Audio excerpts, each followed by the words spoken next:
2025 board परीक्षा के लिए मोस्ट इम्पॉर्टेंट क्वेश्चन है, हाइगेंस के द्वितीयक तरंगिकाओं के सिद्धांत के आधार पर परावर्तन की व्याख्या करो। तो इसमें हम परावर्तन के दोनों नियमों को सिद्ध करते हैं। थ्योरी लिखी जाती है, माना जेड जेड डैश कोई परावर्तक पृष्ठ है, जैसे घर में मुंह देखने का शीशा, ये कोई चिकना पृष्ठ है। इस पर इधर से जो ग्रीन कलर से दिखाई है, ये प्रकाश की किरणें यहाँ गिर रही हैं, जिसे हम बोलेंगे आपतित किरणें। यहाँ टकराने के बाद वापस लौट रही हैं, ये कहलाएंगी परावर्तित किरणें। और रेड कलर से जो दिखाया है, ये है तरंगाग्र। जो रेड कलर से दिखाया है, इसे हम कहेंगे तरंगाग्र। आपतित किरणें, परावर्तित किरणें। तरंगाग्र तरंगों के हमेशा लंबवत होता है, तो जब यह प्रकाश यहाँ गिरेगा तो तरंगाग्र भी साथ चल रहा है, और तरंगाग्र का सबसे पहले सिरा ए पृष्ठ को स्पर्श करेगा। तो ए बी में पहले ए सिरा यहाँ टच करेगा। हाइगेंस के अनुसार बिंदु ए से एक नई तरंग उसी माध्यम में चलने लगेगी।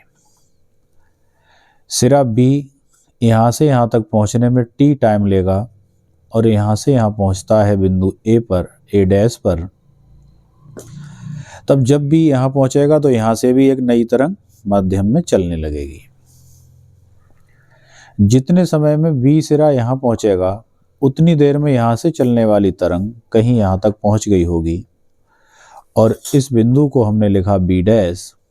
बी डैश और ए डैश को मिला देंगे।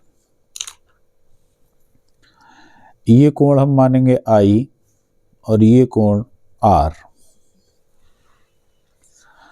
चूंकि आपतन कोण अभिलंब से नापते हैं, तो जब ये आई है तो इधर ये कोण भी आई हो जाएगा, और इधर परावर्तित किरण से ये कोण आर हो जाएगा।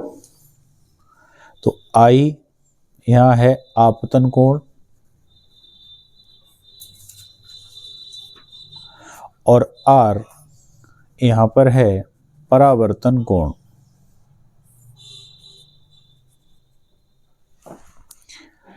अब हमें परावर्तन के नियम पता होने चाहिए परावर्तन की व्याख्या करने के लिए। तो परावर्तन के नियमों में एक नियम है कि आपतन कोण सदैव परावर्तन कोण के बराबर होता है।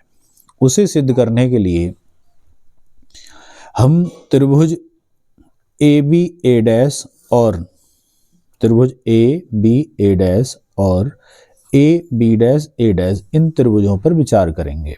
उससे पहले बी से ए डैश तक की डिस्टेंस, बी ए डैश दूरी बराबर होता है चाल गुणा समय। तो यहाँ से यहाँ तक की दूरी v इंटू टी। ऐसे ही यहाँ से यहाँ तक की दूरी ए बी डैश बराबर v इंटू टी, क्योंकि इस तरंग की भी चाल v है और इसकी भी चाल v है। ये डिस्टेंस मैंने निकाल ली। इसके बाद त्रिभुज ए बी ए डैश और त्रिभुज A B dash A dash, ये दोनों त्रिभुज सर्वांगसम होंगे। क्यों? क्योंकि इसमें जो कोण v है वो कोण b डैश के बराबर है, और v एंगल कितना है 90, क्योंकि तरंगाग्र तरंग पर लंबवत होता है। b डैश भी कितना है 90, तो b एंगल v डैश के बराबर है। ये BA भुजा BA डैश और AB डैश बराबर है, यहाँ लिखा है, इससे देख रहे हैं हम। तो एक एक इनका एंगल बराबर हो गया, एक एक साइड बराबर हो गई, और एक भुजा इनकी कॉमन है AA डैश।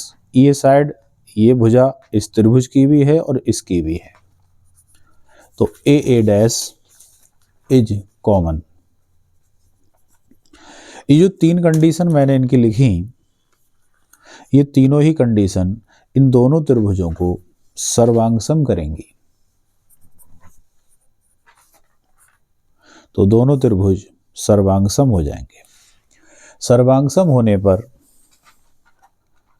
जो शेष कोण बचेंगे I और R वो बराबर होंगे, तो कोण I बराबर कोण R के होगा, जो कि परावर्तन का प्रथम नियम है।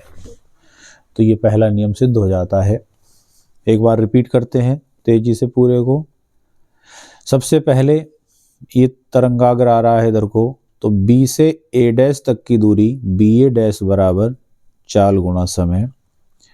फिर A से B डैश तक की दूरी AB डैश बराबर चाल गुणा समय। दोनों मान बराबर हैं, यहाँ मैंने लिख दिए। त्रिभुज AB डैश और त्रिभुज AB डैश A डैश, इन दोनों में B और B डैश कोण 90 है प्रत्येक। AB डैश भुजा और BA डैश भुजाएं बराबर हैं BT के, और AA डैश भुजा कॉमन है। तो ये दोनों कंडीशन दोनों त्रिभुजों में लागू होती हैं। ऐसा होने पे ये त्रिभुज हो जाएंगे सर्वांगसम और कोण I बराबर कोण R के होगा। ये परावर्तन का प्रथम नियम है। परावर्तन के द्वितीय नियम को हम लैंग्वेज में लिखेंगे कि चित्र से स्पष्ट है आपतित तरंगाग्र, परावर्तित तरंगाग्र जो रेड कलर से है, और नीले कलर से है अभिलंब, तीनों एक ही तल में है, किंतु तरंगें तरंगाग्र के लंबवत चलती हैं। तो जो ग्रीन कलर की तरंगें हैं, किरणें हैं, वो और आपतित किरण, परावर्तित किरण और ये अभिलंब, ये भी एक ही तल में होंगे। जब तरंगाग्र एक तल में है तो ये तरंगें भी एक तल में होंगी। तो ये परावर्तन का द्वितीय नियम है। इस प्रकार हाइगेंस के सिद्धांत से परावर्तन की व्याख्या हो जाती है, परावर्तन के नियम सिद्ध हो जाते हैं। धन्यवाद।